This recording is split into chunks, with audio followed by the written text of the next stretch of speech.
Hi, it's Victoria again, and we're here with another Warhammer video. This time we're going to go into the magic phase because we skimmed over it before. Magic can be cast by any wizard, shaman, priest, or any other magically adept character in your army. They're always going to be a lord level or a hero level character. They will also be any of the ranges of magical levels 1 through 4. Most of the time they're generic characters that you can use over, but sometimes they'll be named characters that you can only use once. Depending on what army you choose to play, you'll have to decide between if you want to use their army specific magic, or if you'd like to use the core rulebook lores. No matter what army you pick, your wizards will have a chance to do magic at this time. Depending on what army you have, you'll either have a choice between army specific rules or core rulebook lores. So there are certain upgrades that are only available to wizards. You can buy them levels, or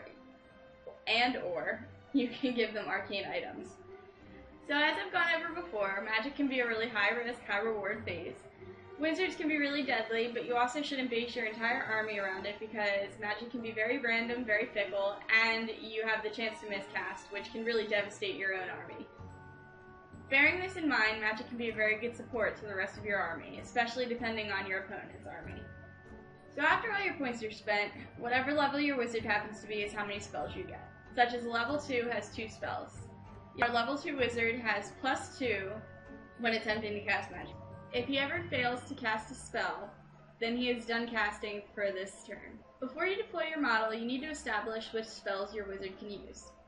You do this by rolling your die, the same amount as your level. So for 2, we're going to roll 2d6, in which we get a 1 and a 3. We're going to be using these battle magic cards for convenience. They have all the spells on them that we would normally see in the book, but we can keep them closer to us in an easier location. So since we rolled 1 and 3, we've gotten Brain Bursta and the Hand of Gork. You also have the option at any time that you roll for any army to use their signature spell, which in this case is called Gaze of Mork. Sometimes your spells aren't going to be as good as you wanted them to be when you roll. While your signature spell might not always be the most powerful spell, it might still be a better option than a spell that you've already rolled. So then we separate these 2 spells from the pile because we're going to be using them later in the game. So at the beginning of the magic phase, the players will roll for Winds of Magic. The controlling player rolls 2d6, which in this case are 1 and 3, and those equal the number of power dice that you have for this turn.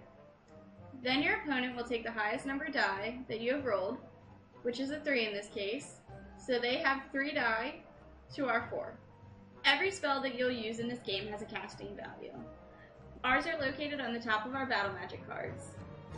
So our wizard's going to attempt to cast the Hand of Gork, which is cast on a 9+, and we also have a 2+ additional level bonus in our favor.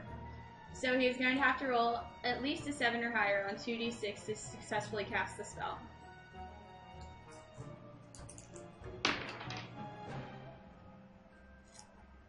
And he rolled a 9, so he passed.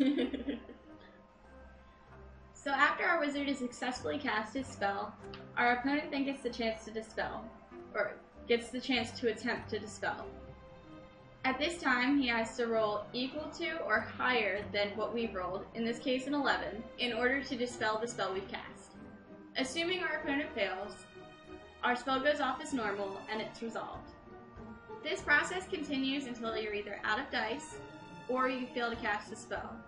And remember, roll dice, get bitches!